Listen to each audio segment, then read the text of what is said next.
Hello dear viewers, and it's time for another episode of A Walk to Work with Whittaker. And don't worry, I'm alright because I'm in the yellow zone, so I'm completely fine, although I did lose my nose plug at the pool. So, Orphan 55, just watched it. Oh boy, I think we have this year's Saranga conundrum, don't we? Oh, look, okay. I enjoyed the direction. I thought Lee Haven-Jones did an excellent job. And frankly, I think there's some very deliberate homage being paid to the works of George A. Romero. Certainly Dawn of the Dead, some of the shots, especially the end of the episode as the Dregs are advancing on Bella and Kane, really reminded me of Dawn of the Dead, the one set in the shopping mall. Not the Zack Snyder remake, although that is an okay film in its own regard. As for the plot, look, classic Doctor Who. You know, we have a holiday resort, it is beset by monsters. Boom, there's your Doctor Who story. The reveal. Let's get the reveal out of the way now. Okay, so, as usual, spoiler warning. Don't know why you're watching this if you haven't watched the episode. So, Orphan 55 of the title refers to the planet that the story takes place on. This planet just so happens to be Earth in the future after environmental cataclysm. Now, first of all, the way that is revealed, using a Siberian underground station, Doctor Who has done this exact reveal before. Okay, coming up to a road. Doctor Who has done this exact reveal before in 1986, Trial of a Time Lord Part 1, which I believe I've covered now on Say Something Nice. Using Marble Arch Underground Station. And look, I know Chris Chibnall has mellowed somewhat in his view on 1980s Doctor Who, but the Trial of a Time Lord is one of the things Chris Chibnall directly criticised. You know, there's video evidence of that. You can see it on the DVD, you can see it on the Blu-ray. But, yeah, obviously Ed Heim is the writer here, but you know that, like any showrunner, Chibnall has a hand in all the scripts. That's the problem with that reveal for me then, as a fan, and I know the grand majority of the audience are not diehard fans like me who've seen Trial of a Time Lord several times, including the extended versions. The problem for me then is I don't go, oh, wow, that's a really good way to reveal Earth. It's like, oh, wow, that's a deliberate callback to when the last time Earth was devastated and moved to a place it wasn't meant to be. And we find out through an underground station. I found that, yeah, it didn't, you know what, it lands, it does the job it's meant to do.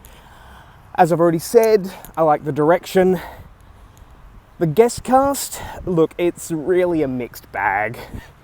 I really didn't like Vilma. I thought the actress's performance was very flat, but then on the other side of that, you have the actor playing Benny. Now, he doesn't get much to do in his original form, if you like, but that line he has, his final line, second question is, could somebody kill me, please?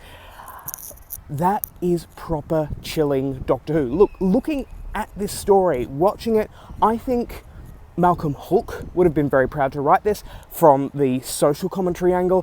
I think Philip Hinchcliffe would have been very proud to produce this. I think you could lift this story and put it in mid-70s Doctor Who, and it would definitely work. But my big problem with it was just everyone handles the idiot ball at one stage or another. Now, if you're not aware of what the idiot ball is, it talks about a plot device in a script or a story where the only way that plot event can happen is if the character is an idiot. So I'm thinking everyone climbing into the space bus to go out to find Benny. It's like, really? I can understand the Doctor, I can understand some of the companions going out, I can understand Vilma wanting to go out, I can understand the security people, but why is the maintenance guy there? And his son?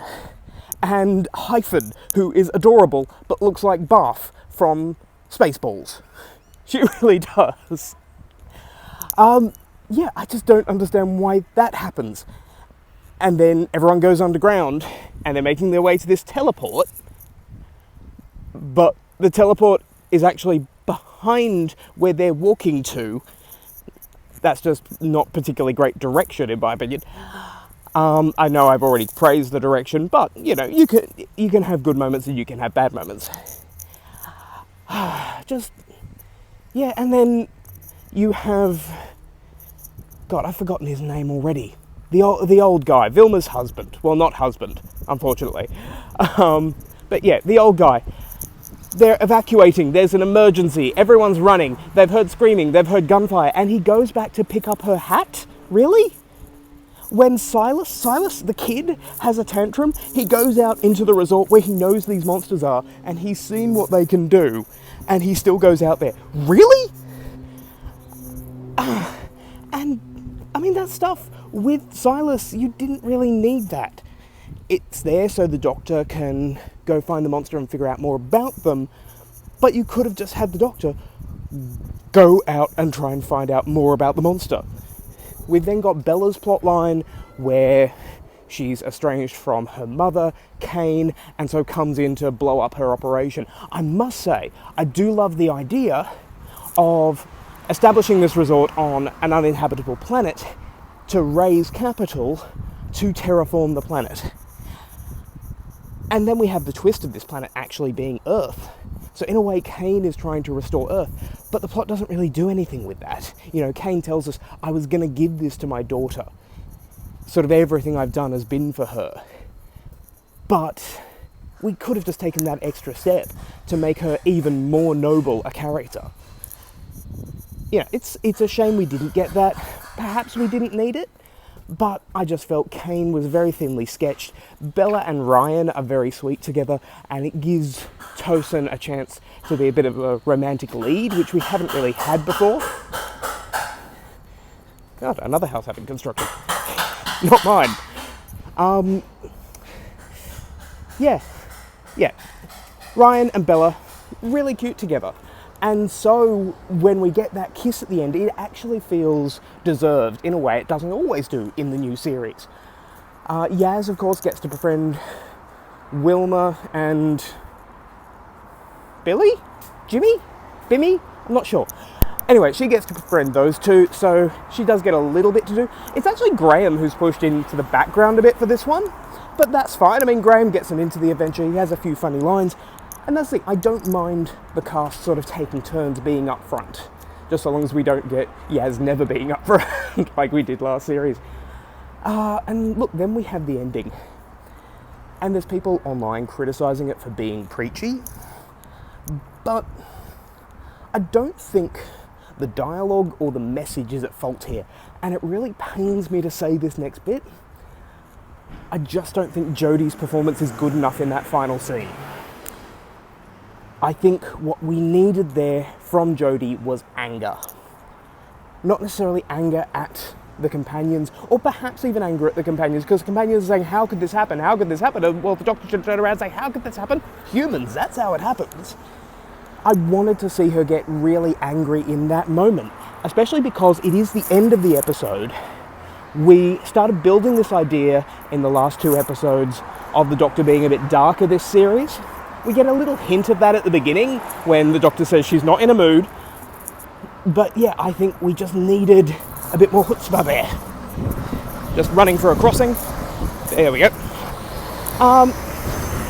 Yeah, look, overall, I don't think it was a bad episode. I just think there were some not very strong performances. Big truck coming by.